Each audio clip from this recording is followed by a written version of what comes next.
Too early for the first down batsman Mominul Haque Sourav, বাংলাদেশের test captain. তার জন্য প্রথম ম্যাচটা ভালো যায়নি। প্রথম ম্যাচে তিনিও কোনো রান না করে ফিরে গিয়েছিলেন। সো তার জন্য আজকে ভেরি ভেরি ইম্পর্টেন্ট গেম। প্রচুর বল হাতে রয়েছে, রিকোয়ার্ড রান রেট 2.12। তার মানে বল যদি তিনি দেখে শুনেও খেলেন, উইকেটে সেট হতে কিছু বল নষ্টও করেন, তাতে খুব বেশি সমস্যা হবে না। ফিল্ডিং সেট আপে অবশ্য নাইম শেখের জন্য যা রাখা ছিল ঠিক তাই রেখেই বোলিংটা আবারও শুরু করবেন মোস্তাফিজ। খুব খুব ভালো একটা শুরু হলো তামিম একাদশের। 103 রান ডিফেন্ড করতে গিয়ে তারা প্রতিপক্ষের ওপেনার একজনকে ফিরিয়ে দিয়েছেন এবং এখন পর্যন্ত কোনো রান তারা কনসিড করেননি। দুটো স্লিপ আছে, প্রথম স্লিপে আছেন মোহাম্মদ মিথুন, দ্বিতীয় স্লিপে আছেন মাহিদি হাসান। মোস্তাফিজ এগেইনস্ট মমিনুল হক সৌরভ। অফ স্টাম্পের বাইট চ্যানেলটা ইউজ করে বল করছেন Mustafiz. Confident looking shot Mominul Haque সৌরভের কাছ থেকে। অভিজ্ঞতায় টয়টম্বর দুই ব্যাটসম্যান, টেস্ট ক্রিকেটে হেলদি পরিসংখ্যান, ওয়ানডে ক্রিকেটে মোটামুটি। মোস্তাফিজের ক্যারিয়ারটা একটু জানাতে হয়। টেস্ট খেলেছেন 13টি, উইকেট পেয়েছেন 28টি, 37 রানে 4 উইকেট। টেস্ট ক্রিকেটের সেরা বোলিং মোস্তাফিজের। ওয়ানডেতে 58 ম্যাচে 109টা উইকেট, 43 রানে 6 উইকেট। ভারতের সাথে দ্বিতীয় ম্যাচ তার ক্যারিয়ারের এই ভেন্যুতে, সেটা তার ক্যারিয়ার সেরা বোলিং ফিগার। উইকেট পেয়েছেন তিনি। পরের বলটা একটু রাইজ করলো, সামনের পায়ে ঝুঁকে খাবার অঞ্চলে পুশ করলেন। মারা জোর ছিল না, প্লেসমেন্টও ভালো নেই, সুতরাং রানও নেই। এখনো পর্যন্ত 9টা বল হয়ে গেছে, 1.3 ওভার পার হয়ে গেছে, একটা উইকেট চলে গেছে, বাট স্কোরবোর্ড কথা বলা শুরু করেনি মাহমুদুল্লাহ একাদশের। মোস্তাফিজ অসাধারণ 3টে ডেলিভারি দিয়ে তার বোলিংটা শুরু করেছেন।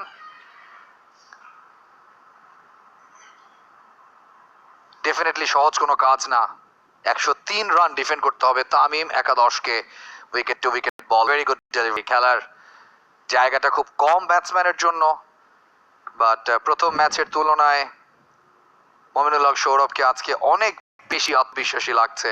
মাঝ ব্যাটে খেলেছেন, যে কটা বল খেলেছেন সেটা খুবই ইম্পর্টেন্ট।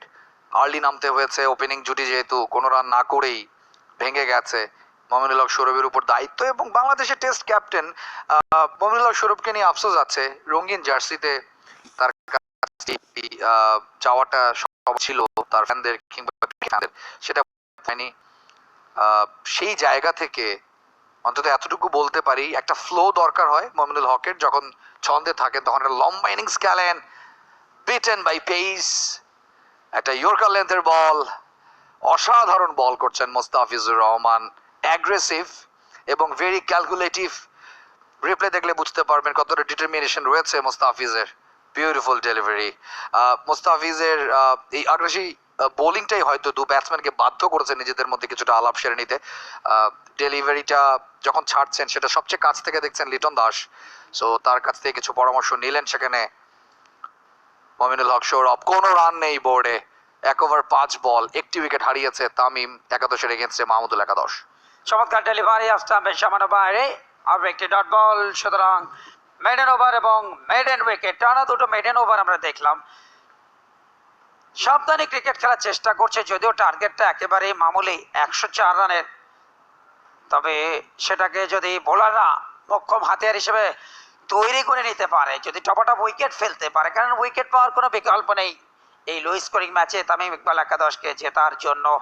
সাইফুদ্দিন প্রথম ওভারে মেডেন নিয়েছেন, মুস্তাফিজ প্রথম ওভারে একটা উইকেট সহ মেডেন লাভ করেছেন। মুস্তাফিজের টি-20 ক্যারিয়ারটা জানাতে হয়, 41 ম্যাচে 58টা উইকেট, 22 রানে 5 উইকেট, যেটা তার ক্যারিয়ারের সেরা বোলিং ফিগার। এবং আইপিএলে 24টি ম্যাচে 24টা উইকেট, 16 রানে 5 উইকেট, আইপিএলে তার সেরা বোলিং ফিগার।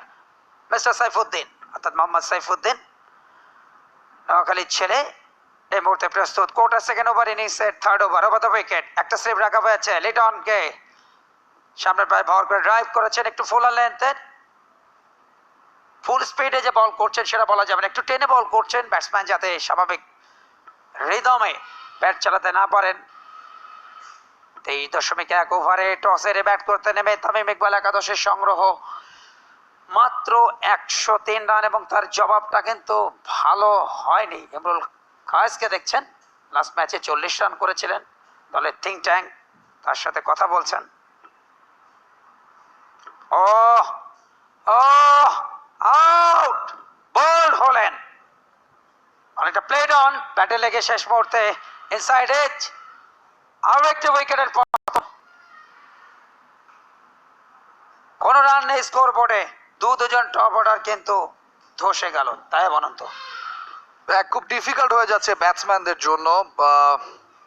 কেন ব্যাকফুটে গেলেন, কেন ব্যাকফুটে গিয়ে শটটা খেললেন, এই প্রশ্ন নিশ্চয়ই নিজেকে করবেন লিটন কুমার দাস। মাথা নাড়তে নাড়তে মাঠ ছাড়ছেন। ইয়েস, শুরুর যে চাহিদাটা ছিল তামিম একাদশের, সেটা একেবারে 100/100, কোনো রান দেয়া ছাড়াই ওপেনার দুজনকে ফিরিয়ে দিয়েছেন। দুজন স্ট্রাইকিং বোলার, দুর্দান্ত বোলিং। নাইম শেখ এটা ভালো বলে এলবিডব্লিউ হয়েছেন, but definitely it's a good ball যেটা সাইফুদ্দিন করেছেন লিটন কুমার দাসকে, কিন্তু আউট হয়ে যাওয়ার মতো বল সেটা নয়। প্লেড অন হয়েছেন তিনি, লেট রিয়াকশন। এবং আমার মনে হয় এখানে ডাবল মাইন্ডটা তাকে বেশি ভুগিয়েছে। দুমানা শট খেলেছেন, একবার ভেবেছেন কভার ড্রাইভ করবেন, আবার ভেবেছেন ব্যাকফুটে গিয়ে পাঞ্চ করবেন। তো ডাবল মাইন্ড হলে তো বিপদ থাকবে, এবং সবই ক্রিকেটের পার্ট। আসলে মানে ক্রিকেটটাই এমনই, মানুষ যেটা চায় অনেক ক্ষেত্রে সেটা হয় না। বাট 104 রানের টার্গেট, যারা ফেসবুকের কল্যাণে খেলা দেখছিলেন এই ইনিংসটা শুরুর আগে পর্যন্ত তারা হয়তো ভাবছিলেন যে অনায়াসে হয়তো বা 2 ওপেনার শেষ করে দিতে পারেন বা 2-1টা উইকেট পড়বে, কিন্তু চিত্রনাট্য কিন্তু তার ব্যতিক্রম। 2.2 ওভার অর্থাৎ 6/12 14টা বল হয়ে গেছে, স্কোরবোর্ড এখনো কথা বলেনি। উল্টো দুজন টপ অর্ডার ফিরে গেছে, নতুন ব্যাটসম্যান উইকেটে এসছেন। ইমরুল কায়েস লাস্ট ম্যাচে 40 রান করেছিলেন। ঠিক ইমরুল কায়েস আগের ম্যাচেও কিন্তু এই বিপর্যয়ের মুখেই এসেছিলেন, এসে হাল ধরেছিলেন। সাথে ছিলেন মাহমুদুল্লাহ। এখন অবশ্য তিনি পেয়েছেন মোমিনুল হককে, 2 বাঁ হাতি। কিছুটা টেনে দিয়েছিলেন। প্রথম যে বলটা ফেস করলেন এমরুল, কিছুটা নিচু হয়েছিল বটে। খুব ইম্পর্টেন্ট, এখন উইকেট হারানো যাবে না। বোর্ডে রান ছাড়াই যেহেতু 2টো উইকেট পড়ে গেছে, সো অপোনেন্ট টিম পুরোপুরি চেপে ধরেছে মাহমুদুল একাদশকে। এবং প্রথম ম্যাচও সিনারিও এরকমই ছিল, 196 রান চেস করতে গিয়ে 78 রানে 5 উইকেট পড়ে গেছিল নাজমুল একাদশের। সেখান থেকে ম্যাচের মোড় ঘুরিয়েছিলেন ইয়াংস্টার তৌহিদ হৃদয়, আন্ডার-19 চ্যাম্পিয়ন, এবং তার সঙ্গী ছিলেন ডোমেস্টিকের ইরফান শুক্কুর। খুব ভালো ব্যাটিং করেছেন দুজনই, দুজন পুরস্কারও পেয়েছেন। ম্যাচ সেরা হয়েছিলেন তৌহিদ হৃদয়, সেরা ব্যাটসম্যান নির্বাচিত হয়েছিলেন ইরফান শুক্কুর। সো এই ম্যাচটা, যেহেতু প্রথম ম্যাচ হেরেছে মাহমুদুল একাদশ, তাদের জন্য এই ম্যাচটা জেতা খুবই গুরুত্বপূর্ণ। এবং সে পথে প্রথম ইনিংসে তারা দারুণ পারফর্ম করেছে, বাট দ্বিতীয় ইনিংসের শুরুতে যখন নিজেরা ব্যাট করছে, খুব ভালো দুজন বোলারকে ফেস করতে হচ্ছে, এবং দুজনই অন সং দারুণ বল করছেন। একটা স্লিপ রেখে সাইফুদ্দিন ড্রাইভ করেছেন, ক্যাচ তুলে দিলেন। আনবিলিভেবল একটা শর্ট পিচ ডেলিভারি, এবং সেটার এভাবে কেন খেললেন, কেন নিজের উইকেটটা বিলিয়ে দিলেন, সেটা ঠিক লিটনের মতোই ভাবতে ভাবতে মাঠ ছাড়তে হবে ইমরুল কায়েসকে। একটা শর্ট কাভার রাখা আছে, সো গ্যাপটা ওখানে ছিল না, তিনি গ্যাপটা বের করতে চাইছিলেন, সেটা পারেননি, এবং এমন একটা সময় শটটা খেললেন যখন শটটা খুবই আননেসেসারি ছিল। কোনো রান ছাড়াই 3 উইকেট পড়ে গেছে। ড্রামা ফুল অন কল্যাণ।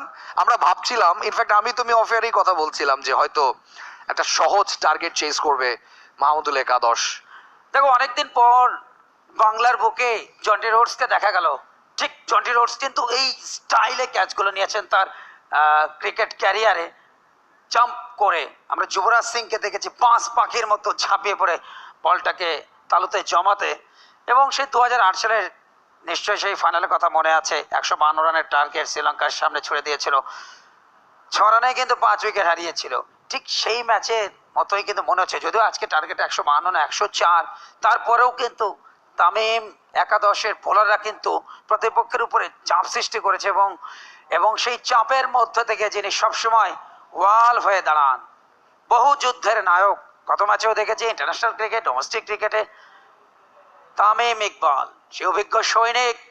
দলের মারাত্মক অবস্থা, বঙ্গোপসাগরের মধ্যে পড়ে হাবুডুবু খাচ্ছে, 2.5 ওভার অর্থাৎ 17টি বল খরচ হয়ে গেছে, রান নেই, কিন্তু তিনজন টপ অর্ডার ব্যাটসম্যান অলরেডি সাজ করে ফিরেছেন। প্রকৃতি কি এমন? ইনফর্ম ইমরুল কায়েস তার উইকেটটা ডেফিনেটলি দিয়ে এসছেন, তবে ক্যাচ ধরেছেন মিথুন ডান দিকে ঝাঁপিয়ে পড়ে, অসাধারণ ক্যাচ শর্ট কভারে। বোলিংটা ভালো হচ্ছে, ফিল্ডিংটা অসাধারণ হচ্ছে। সো ম্যাচটা এখনো বলবো না 50-50, এখনো মাহমুদুল একাদশের দিকেই কিছুটা হেলে আছে, যদিও স্কোর কার্ডটা দেখলে একটু অবাকই হবেন, কোনো রান ছাড়া তিনজন ফিরে গেছে। তবে তারা যে টার্গেটটা চেজ করছে সেই টার্গেটটা হচ্ছে 104, অ্যাচিভেবল। হাতে অনেক বল আছে, হাতে 7টা উইকেট আছে, ওয়াই নট। সো উইকেটে সেটেল হতে হবে, বল দেখে শুনে খেলতে হবে। দুটো slip for Mahmudul, Riyad leg স্টাম্পের বাইরে। ফাইনালি আমরা রানের দেখা পেলাম এবং কিছুটা মানে রিলিফ, এটা ব্রিদিং স্পেস যেন মাহমুদুল্লাহ টিমের জন্য, এবং সেটা নিয়ে এসছেন ক্যাপ্টেন নিজেই। 3 ওভার শেষে 1 রান 3 উইকেট হারিয়ে মাহমুদুল্লাহ একাদশ। 18তম বলে এসে প্রথম রানের দেখা পেল মাহমুদুল্লাহ একাদশ। বুঝতেই পারছেন যে মিরপুর শেরে বাংলার ক্রিকেটটা কিভাবে এগিয়ে চলেছে। ক্রিকেট কখনো কাউকে হাসায়, আবার কখনো কাউকে কাঁদায়। ক্রিকেট এতটাই রোমাঞ্চকর, ক্রিকেটে নানা ধরনের সুধা রয়েছে, এক একজন ভক্ত সমর্থক এক একভাবে সেটা শোধন করেন। মাহমুদুল্লাহ রিয়াদ নতুনভাবে তিনি প্রস্তুত হচ্ছেন, অফ দ্য মার্কে তিনি গেছেন এবং তার ব্যাট থেকে এসছে প্রথম রান ইনিংসের 3 উইকেট হারিয়ে। আমার মনে হয় এই মুহূর্তে যারা চোখ রাখবেন ফেসবুক পেজে, আমরা স্কোরবোর্ডটা দেখে কিছুটা থমকে যাবেন, এ কি অবস্থা। তবে আমার মনে হয় স্কোর বোর্ডের চেয়ে আমি দেখতে চাই মুস্তাফিজ তার প্রথম ওভারের পুনরাবৃত্তি কতটুকু করতে পারেন। অসাধারণ বোলিং করেছেন ফার্স্ট ওভারটা, সেই পুরনো দিনের মুস্তাফিজকে যেন দেখছি আরও একবার মিরপুরে। পাকিস্তান সাউথ আফ্রিকার এগেনস্টে দুর্দান্ত বোলিং করেছিলেন তিনি, ভারতের বিপক্ষে দুর্দান্ত বোলিং করেছিলেন তিনি। সেই মুস্তাফিজ কি ফিরে আসছেন কিনা, আবার ইনজুরির পরে বেশ কিছুটা সময় পার করেছেন, তার কাটারগুলো নিয়ে কাজ করেছেন, টেস্ট টিম থেকে ছিটকে পড়েছেন, পুনরায় আবার দলেও ফিরেছেন। সো তার জন্য একটা কঠিন পরীক্ষা মাহমুদুল্লাহর বিপক্ষে। Not a good delivery, leg স্টাম্পের বাইরে ছিল এবং লেগ স্টাম্পের বাইরের ডেলিভারিকে ইউটিলাইজ করার সুযোগটা হেলায় ছাড়েন না বড় ব্যাটসম্যানরা। সুন্দর করে বলটা ঠেলে দিয়েছেন এবং বিদ্যুৎ গতিতে সেটা ফাইন লিগ দিয়ে বেরিয়ে গেছে। বিউটিফুল শট, প্রেশারটা রিলিজ করার জন্য একটা পারফেক্ট ডেলিভারি, যেটাকে ক্যাশ আউট করেছেন মাহমুদুল্লাহ 4টা রানের মাধ্যমে। Well done batting captain Mahmudullah, এবং ফার্স্ট বাউন্ডারি তার জন্য তো বটেই, দলের জন্য আত্মবিশ্বাসটাকে আরেকটু বাড়িয়ে ফেললেন। 5 কোনো উইকেট না হারিয়ে 5 রানে অপরাজিত ক্যাপ্টেন মাহমুদুল আসছেন মুস্তাফিজ। স্টাম্পের বাইরে অ্যাঙ্গুলার ডেলিভারি, দুটো সেফ রাখা হয়েছে দেখে শুনে, ওয়েল লেফট। মাহমুদুল্লাহ যথেষ্ট সময় আছে, ওভার রয়েছে গাদা গাদা, তবে উইকেট সংখ্যা 7টি। তিনজন টপ অর্ডার ব্যাটসম্যান আজকে নামের প্রতি একেবারে সুবিচার করতে পারেননি, 0 রানেই ফিরেছেন। 18তম বলে সে প্রথম রান পেয়েছে দলটির নাম মাহমুদুল্লাহ একাদশ। মাহমুদুল্লাহ ময়মনসিংহের ছেলে, 49টি টেস্ট ম্যাচ খেলেছেন, 188টি ওয়ানডিআই খেলেছেন, টি20 খেলেছেন 87টি। আসছেন মুস্তাফিজ, একটা উইকেট পেয়েছেন। আবারও একই চ্যানেলে কিছুটা পরীক্ষা নিরীক্ষা করে নিচ্ছেন অভিজ্ঞ ব্যাটসম্যান মাহমুদুল্লাহর বিপক্ষে। জাতীয় দলে দুজন কিন্তু দুজনের বন্ধু, দুজনের সতীর্থ, তবে এই টুর্নামেন্টে মুস্তাফিজ এবং ওই মাহমুদুল্লাহ দুজন যেন দুজনের শত্রুতে পরিণত হয়েছে। আমার একটা গানের কথা খুব মনে পড়ে, প্রয়াত সিঙ্গার, জনপ্রিয় সিঙ্গার শুভেন নন্দীর, বন্ধু হতে চেয়ে তোমার শত্রু বলেই গণ্য হলাম। আসলে সুরটা দিতে পারছি না, কেননা মিউজিক তো নাই। মুস্তাফিজ ভার্সেস মাহমুদুল্লাহ ডুয়েল, কোচা মারতে গিয়েছিলেন captain. Not a good shot from captain, off স্টাম্পের বাইরে। পরপর দুটো ওয়াইড ডেলিভারি, প্রথমটা ছেড়েছেন বটে, দ্বিতীয়টাতে নিজেকে সংবরণ করতে পারেননি। এটা করা যাবে না, বল ছাড়তে হবে, কারণ দল রয়েছে বিপদে। 3 উইকেট পড়ে গেছে 5 রানে এবং এই 5 রানের পুরোটাই এসেছে ক্যাপ্টেন মাহমুদুল্লাহর ব্যাট থেকে। মমিনুল হক সৌরভ এখনো রানের খাতা খোলেননি এবং যে 3জন আউট হয়েছেন, নাইম শেখ, লিটন কুমার দাস, ইমরুল কায়েস তারাও কোনো রান পাননি। দারুণ বোলিং করছেন মোস্তাফিজ। এই বলটাই চাই ইনফ্যাক্ট কল্যাণ, এই বলটাই ইম্পর্টেন্ট, অফ স্টাম্পের ঠিক বাইরের জোনটা, এবং সেটাকে তিনি যদি হালকা সুইং এ ভেতরে ঢোকাতে পারেন, যদিও আমরা তার কাছ থেকে খুব অফ কাটার দেখি, বাট হালকা ইন সুইং যদি করাতে পারেন মাহমুদুল্লাহর জন্য সিনারিওস আরও ডিফিকাল্ট হয়ে যাবে। মাহমুদুল্লাহ নিশ্চয়ই সেটাও চাইবেন না, কারণ এখন উইকেটে কমফোর্টেবল হওয়াটা খুব জরুরি। খুব বেশি শটসের প্রয়োজন নেই, কিন্তু মাঝ ব্যাট ব্যবহার করে কিছু বল যদি নষ্টও করেন উইকেটে সেট হওয়ার সময়টুকু তিনি পেয়ে যাবেন। অবশ্যই অনেক